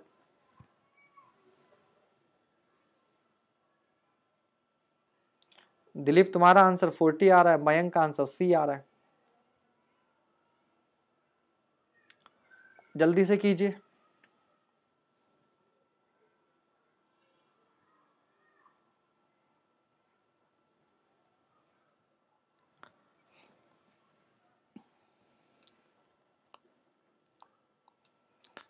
तो जो safe cut होता है वो कितना होता था आपके पास, 4c upon gamma under root में के ए, गामा अंडर रूट में K A. But soft saturate के लिए है तो के की वैल्यू क्या हो जाएगी, 1 हो जाएगी, तो 4c अपॉन गामा। तो 4c अपॉन गामा करेंगे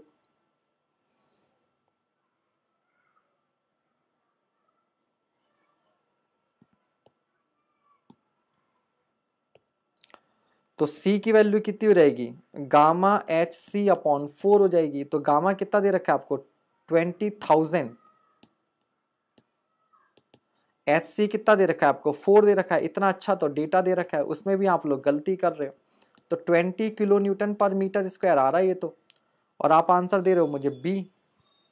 ऐसा कैसे चलेगा, तो आंसर तो सी है भैया, आंसर इज सी। ठीक है, चलिए अगला सवाल, नेक्स्ट क्वेश्चन।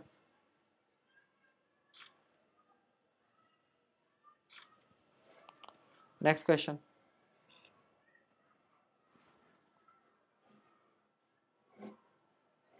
हाँ तो मैक्सिमम एक्सकेवेशन मतलब क्या हो गया, safe cut, depth of safe cut होगी ना भाई। The earth pressure of a soil at rest is proportional to, तो सीधे सीधे क्या हो गया, 1 माइनस साइन फाइव होगा, 1 माइनस साइन फाइव हो गया, यानी कि 1 माइनस साइन थीटा ले लेंगे यहाँ पर। ठीक है, तो सी हो जाएगा। अगला सवाल, अब इसका आंसर तो आप लोगों को रट जाना चाहिए, अभी तक कितनी बार बता दिया गया ये वाला question.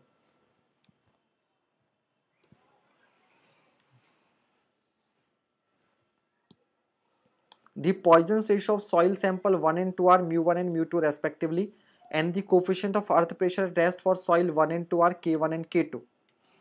If mu1 upon mu2 बराबर 1.5 and 1 minus mu1 upon 1 minus mu2 इतना, then k1 upon k2 will be, then k1 upon k2 will be.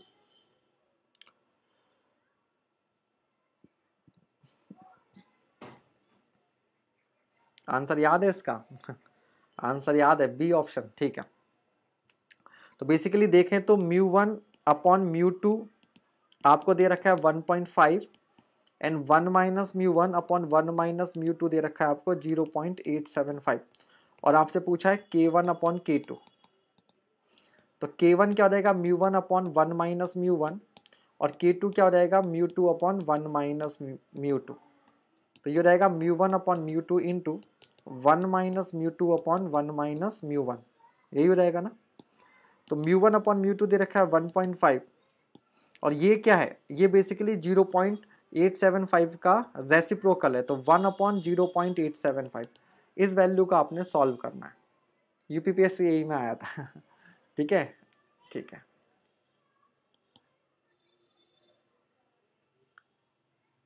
Sir 2C वाला फॉर्म, बेटा 2C वाला फॉर्मूला क्यों लगाओगे वहां पर, ये बताओ। क्या बोला है, while making the vertical excavation in soft such soil caved in at a depth of 4 metre, ठीक है। If the unit weight of soil is ना व्हाट इज द 2c क्यों लगाओगे, 4c लगाओगे ना, आप मैक्सिमम डेप्थ तक कट करोगे ना, ठीक है, मैक्सिमम डेप्थ तक लेकर चलोगे ना उसको, ठीक है, क्योंकि जो फॉर्मूला है मैक्सिमम डेप्थ के लिए, क्रिटिकल डेप्थ के लिए थोड़ी ना हम यूज करते हैं। कहाँ तक आप कट लगाओगे, ठीक है, जहां तक सेफ रहेगा, तो हम इसे सेफ ही तो मानेंगे, depth of safe cut. 2c वाला फॉर्मूला क्यों लगाओगे। अगला सवाल, 2c का कोई लॉजिक होना चाहिए ना 2c वाला फॉर्मूला लगाते समय। 4c का तो लॉजिक है हमारे पास कि उसको मैक्सिमम डेप्थ मानकर चलेंगे। 2c कब लगाएंगे ये पूछ रहे हो। 2c बालक तब लगाते हैं जब टेंशन क्रैक डेवलप हो जाते हैं, जब टेंशन क्रैक डेवलप होते हैं तब 2c लगाते हैं, ठीक है। जब लिखा हो डेवलप्ड टेंशन क्रैक्स, क्योंकि जब टेंशन क्रैक डेवलप हो जाते हैं तो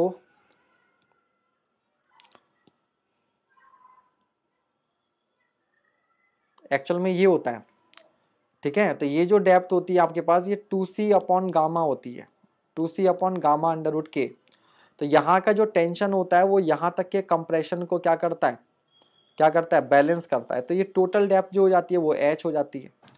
लेकिन यहाँ पर अगर टेंशन की वजह से क्रैक डेवलप हो गए, यहाँ पर क्या हो गए, क्रैक डेवलप हो गए, तो ऊपर की सॉइल का कनेक्शन नीचे की सॉइल से हट गया, ठीक है, तो फिर आप यही वैल्यू ली जाएगी, ठीक है। चलो, for a sand having an internal friction of 30 degree to the ratio of active to passive little, तो इसकी तो सबको रटा हुआ होता है, तो 1/3 के ए और के पी कितना हो जाता है, 3 हो जाता है, तो 1/9 will be the answer, 1/9 will be the answer. अगला सवाल, अच्छा ये पूछा किसने था 2c वाला,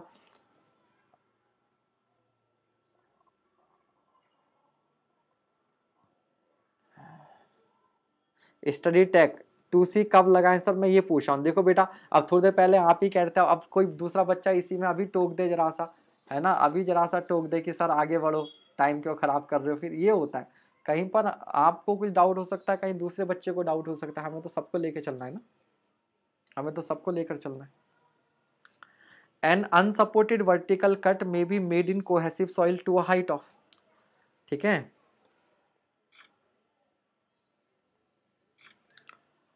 तो अनसपोर्टेड वर्टिकल कट, तो ये क्या हो जाएगा, अभी तो आपने पढ़ा ही है, 4c upon gamma under root के ए, ये होता है,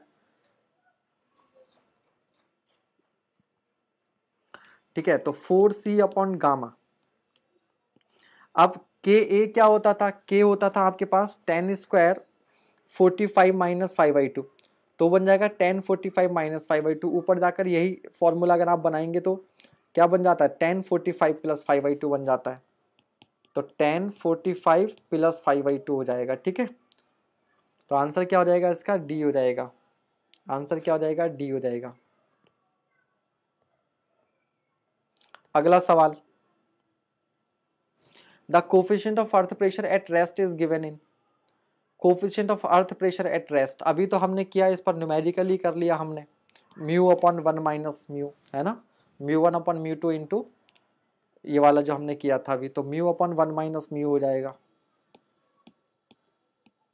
ठीक है। सॉल्व आप कर सकते हो उसमें, कोई दिक्कत नहीं है। अगला सवाल,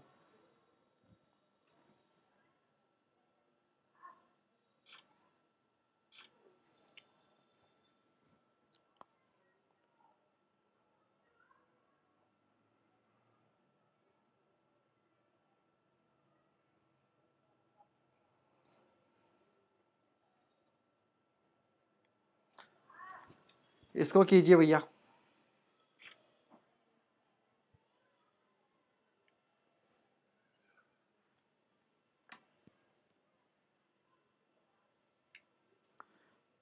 इसको कीजिए रहा, अब इसमें कुछ आंसर दे रहे हैं सी और कुछ आंसर दे रहे हैं A. The inclination of failure plane, inclination of failure plane behind a vertical wall in the passive pressure case, passive pressure case is inclined to horizontal, तो पैसिव प्रेशर के केस में जो फेलियर प्लेन होगा वो horizontal से कितना angle बनाएगा, ये है, ठीक है, ये आपका क्वेश्चन है। तो याद रखिएगा इस केस में आपका, क्योंकि पैसिव प्रेशर है, आपका क्या है, पैसिव प्रेशर है, ठीक है। तो पैसिव प्रेशर क्या होता है, ज्यादा होता है। तो जो आपका जो पैसिव प्रेशर है, यानी कि अगर मैं इसको सिग्मा पी बोल दूं, तो ये आपके पास मेजर, ये आपके पास क्या होता है, मेजर स्ट्रेस हो जाती है, मेजर स्ट्रेस। और माइनर आपके पास क्या हो जाता है, सिग्मा वर्टिकल। तो आपके पास इस समय क्या हो जाता है, सिग्मा वर्टिकल जो हो जाता है वो माइनर हो जाता है, और सिग्मा हॉरिजॉन्टल जो हो जाता है वो आपके पास क्या हो जाता है, मेजर हो जाता है। ये हो जाएगा। अब दूसरी बात ये याद रखिएगा कि ये जो सिग्मा हॉरिजॉन्टल है ये किस पर लगेगा, वर्टिकल प्लेन पर।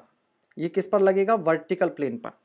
तो वर्टिकल प्लेन से एंगल कितना है, 45 + 5/2। तो हॉरिजॉन्टल से कितना हो जाएगा, 45 - 5/2।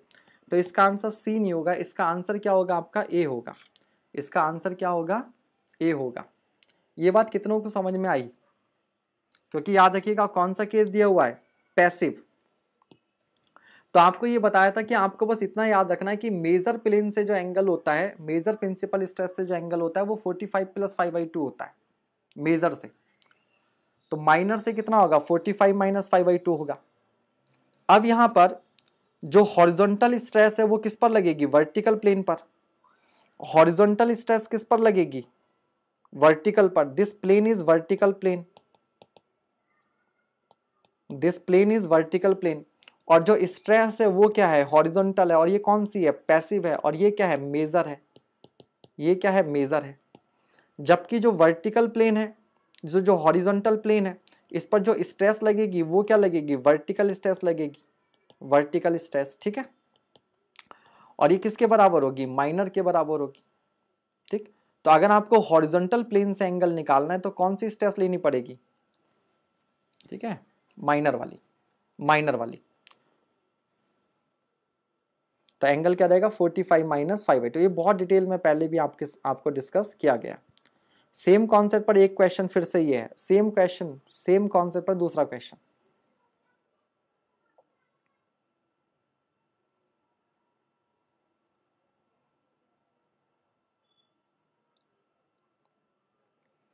For a sample of dry cohesionless soil with friction angle phi, the failure plane will be inclined to the major principal plane. तो मेजर प्रिंसिपल प्लेन से हमेशा क्या होगा, 45 + 5/2। तो आपने ये याद रखना है कि मेजर प्रिंसिपल प्लेन से हमेशा क्या होगा, 45 + 5/2 होगा, ठीक है। जब हॉरिजॉन्टल वर्टिकल से पूछे तो फिर आपको चेक करना पड़ेगा।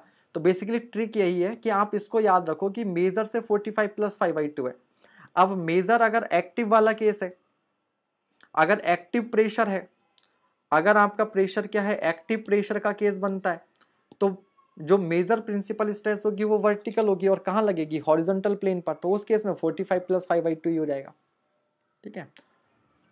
तो आप इसको हॉरिजॉन्टल वर्टिकल में क्या कर सकते हैं, कन्वर्ट कर सकते हैं। सभी को समझ में आ रहा है ना? अगर किसी को कोई डाउट हो तो पूछ लीजिएगा, किसी को कोई डाउट हो तो पूछ लीजिएगा।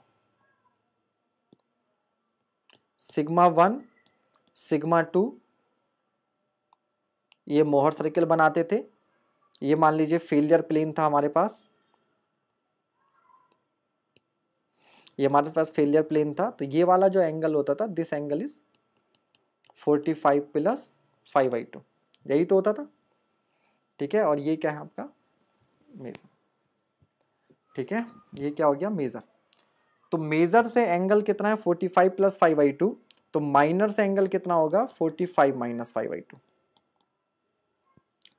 तो यहाँ पर समझना क्या है कि जो हॉरिजॉन्टल स्ट्रेस लगती है वो वर्टिकल प्लेन पर लगती है, और वर्टिकल स्ट्रेस जो है वो हॉरिजॉन्टल प्लेन पर लगती है, ठीक है। देखो चलो फिर ध्यान से समझ लो बेटा, जो स्ट्रेस होती है, नॉर्मल स्ट्रेस क्या होती है, normal stress is perpendicular to plane.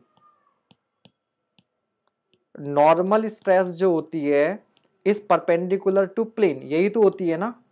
Normal stress क्या होती है, परपेंडिकुलर टू प्लेन होती है। तो जो वर्टिकल स्ट्रेस होगी वो कौन से प्लेन पर लगेगी, हॉरिजॉन्टल प्लेन पर लगेगी। अगर स्ट्रेस वर्टिकल है तो प्लेन कौन सा होगा, हॉरिजॉन्टल होगा। और अगर स्ट्रेस हॉरिजॉन्टल है तो प्लेन कैसा होगा? प्लेन कैसा होगा? वर्टिकल होगा। ये बात समझ में आ गई कि नहीं आई? इतना तो क्लियर है कि जो वर्टिकल स्ट्रेस होगी वो हॉरिजॉन्टल प्लेन पर लगेगी और जो हॉरिजॉन्टल स्ट्रेस होगी वो वर्टिकल प्लेन पर लगेगी। अब एक बात बताओ, अगर हम लोग एक्टिव प्रेशर वाला केस लेकर चलते हैं, क्या लेकर चलते हैं? Active pressure. तो एक्टिव प्रेशर के केस में हमारा जो एक्टिव प्रेशर होता था वो क्या होता था? के इंटू सिग्मा वर्टिकल होता था। तो इस केस में क्या मैं ये कह सकता हूं कि जो एक्टिव अर्थ प्रेशर होगा वो वर्टिकल प्रेशर से क्या होगा? कम होगा। तो इस केस में जो एक्टिव प्रेशर है वो आपका किसका काम करेगा? माइनर का। और जो वर्टिकल प्रेशर है वो किसका काम करेगा? मेजर का। वर्टिकल प्रेशर किसका काम करेगा? मेजर का काम करेगा। तो जो फेलियर प्लेन होगा, ठीक है, इतना भी समझ में आ गया आपको इतना भी समझ में आ गया, ठीक है। आप मोहर सर्किल आप बनाओगे। जब आप मोहर सर्किल बनाओगे तो आप मुझे बताओ यहां पर आप कौन सी स्ट्रेस लेकर चलोगे? जो मेजर स्ट्रेस होगी सिग्मा वी, वो आपका किसका काम करेगी? सिग्मा 1 का। और ये किसका काम करेगी? सिग्मा 3 का। तो आप यहां पर सिग्मा 1 बराबर क्या प्लॉट करोगे? Sigma vertical. और यहां पर क्या प्लॉट करोगे? सिग्मा 3 बराबर सिग्मा हॉरिजॉन्टल। यही तो लिखेंगे।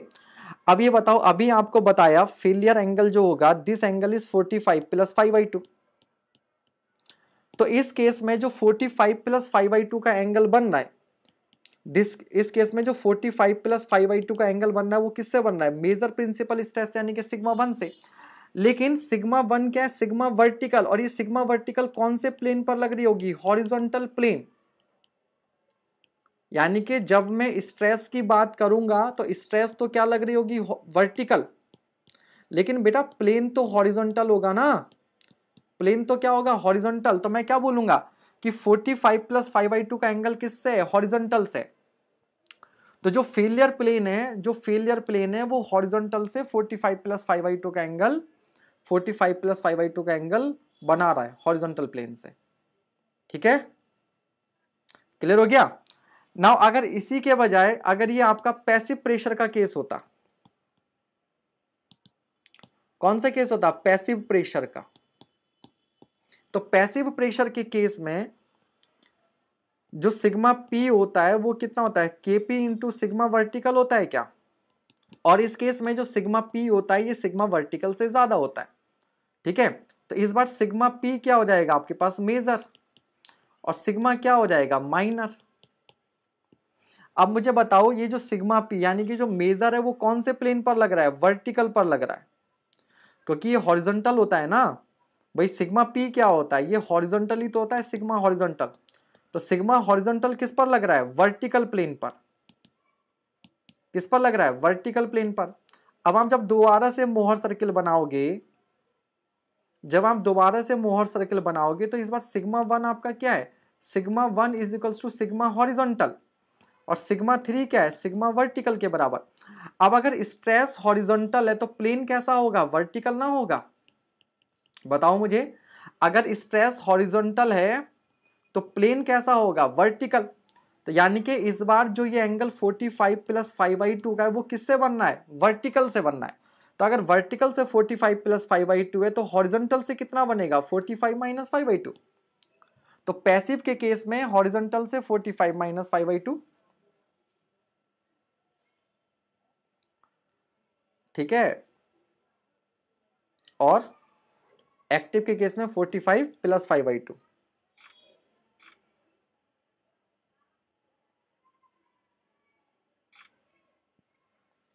ठीक है, तो यही तो बताया था। पैसिव के केस में कितना था? 45 माइनस 5/2। ये बात समझ में आ गई? तो बस ध्यान यहां पर ये रखना है कि हॉरिजॉन्टल स्ट्रेस वर्टिकल प्लेन पर और वर्टिकल स्ट्रेस हॉरिजॉन्टल प्लेन पर। ठीक है, चलिए, अब अगर इतना आ गया तो फिर किसी को कोई डाउट इसमें अब बचना नहीं चाहिए। लेकिन यहां पर यह बात क्लियर है कि मेजर प्रिंसिपल स्ट्रेस से 45 प्लस 5/2 ही बनेगा, चाहे चाहे आपका एक्टिव का केस हो चाहे आपका पैसिव का केस हो, मेजर से 45 + 5/2 ही बनेगा। बट एक्टिव और प्रेशर दोनों केसेस में मेजर माइनर का रोल बदल जाता है, जिससे हॉरिजॉन्टल से एंगल डिफरेंट हो जाता है। ठीक है, चलिए चलिए, धन्यवाद धन्यवाद धन्यवाद, thank you thank you thank you. चलिए अगला सवाल करते हैं जल्दी से। Next question.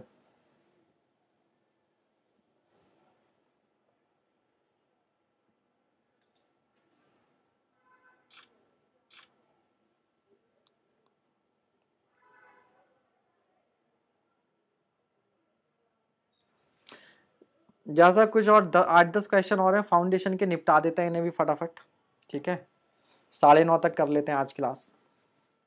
Net ultimate bearing capacity of a soil is 25 ton पर metre square and density 1.7 ton per meter cube. The safe bearing capacity at 1 meter below the ground surface taking a factor of safety 2.5 will be.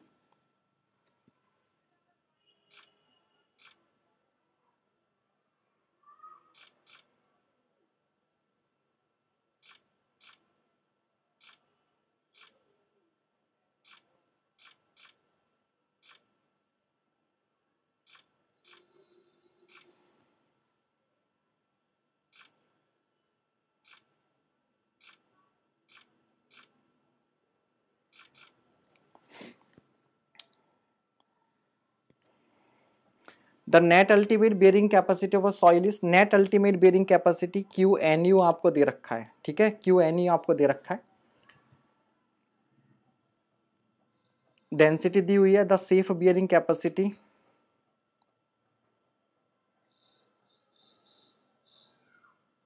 आपसे पूछी हुई है।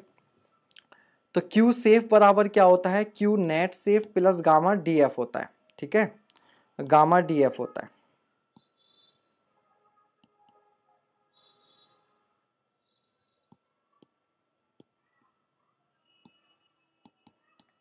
Gamma DF। अब net safe ultimate capacity कैसे निकालेंगे आपके पास, तो net ultimate upon factor of safety, तो net ultimate upon factor of safety कीजिएगा और प्लस गामा DF क्या कर दीजिएगा, ऐड कर दीजिएगा, आपके पास सेफ बियरिंग कैपेसिटी आ जाएगा, सेफ बियरिंग कैपेसिटी आ जाएगा। क्यू अल्टीमेट नहीं Govind Kanaujia ji, Q net ultimate, Q net ultimate. ठीक है, चलिए कल कौन सा सब्जेक्ट होगा आप बताइए, कल कौन सा सब्जेक्ट होगा, एक सेकंड वेट कीजिएगा जरा।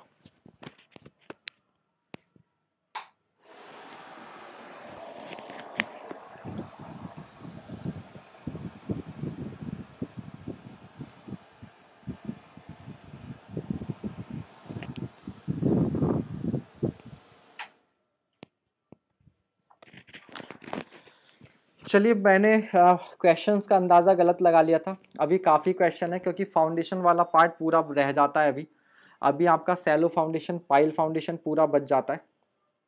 ठीक है सर, थोड़ा जल्दी ले लिया करो क्लास, खाना ठंडा हो जाता है फिर रोज डांट पड़ती है। अच्छा, एनवायरमेंट, ठीक है ऐसा करेंगे, कल एनवायरमेंट ही करेंगे, आज इतना ही रख रहे हैं। ठीक है, आज इतना ही रख रहे हैं क्योंकि अभी क्वेश्चन काफ़ी हैं, हो नहीं पाएंगे।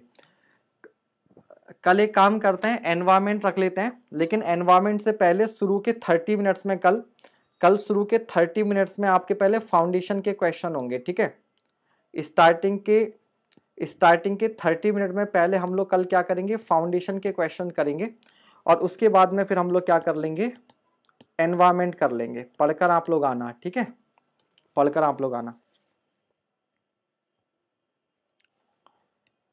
ठीक है, चलिए एनवायरमेंट कर लेते हैं। तो शुरू के 30 मिनट्स में हम लोग क्या कर लेंगे, फाउंडेशन के क्वेश्चंस कर लेंगे बचे हुए और देन एनवायरमेंट। ठीक है, एनवायरमेंट 2 दिन चलेगा आपका, कल और परसों। ठीक है, तो इसने कल थोड़ा सा फाउंडेशन के क्वेश्चन देन एनवायरमेंट। ठीक है, चलिए थैंक यू, अभी के लिए इतना ही।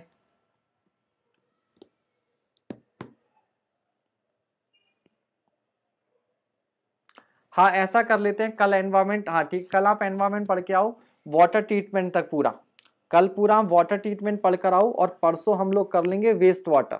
परसों कर लेंगे वेस्ट वाटर। हाँ, इसीलिए फाउंडेशन को मैं कल रख रहा हूँ, आज जल्दबाजी में नहीं करा रहा क्योंकि काफ़ी क्वेश्चंस हैं, ठीक है। वो मैंने क्वेश्चंस गलत देख लिए थे, क्वेश्चन ज़्यादा है, मुझे लग रहा था 7-8 क्वेश्चन ही है, 7-8 क्वेश्चन, ठीक है। जबकि डीप और सैलो दोनों फाउंडेशन है, कम से कम 15 to 20 क्वेश्चन तो करने पड़ेंगे, बल्कि ज़्यादा, ठीक है। पीडीएफ मैं इसकी आपको अभी सेंड कर देता हूँ, पीडीएफ मैं अभी आपको सेंड कर देता हूँ इसकी, ठीक है।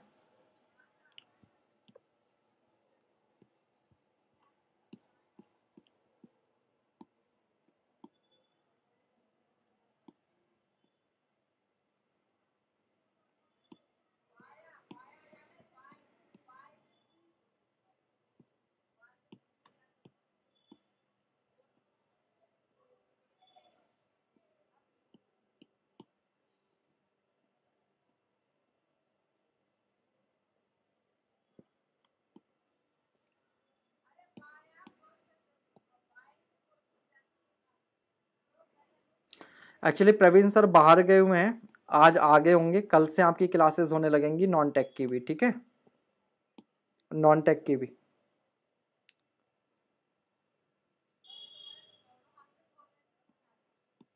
दिलीप नहीं हो पाएगा बेटा एक ही दिन में, कल फाउंडेशन के अच्छे अच्छे खासे क्वेश्चंस हैं, ठीक है, काफ़ी क्वेश्चंस हैं फाउंडेशन के। मैं अभी आपको तो दिखा देता हूँ कितने क्वेश्चंस हैं, क्योंकि मैं सारे इंपॉर्टेंट क्वेश्चन भी सेलेक्ट करता हूँ ना, तब भी ज़्यादा ही हो जाते हैं। मैं एक्चुअली ये नहीं कर रहा कि 50 क्वेश्चन के चक्कर में कुछ इंपॉर्टेंट कॉन्सेप्ट मिस हो जाए।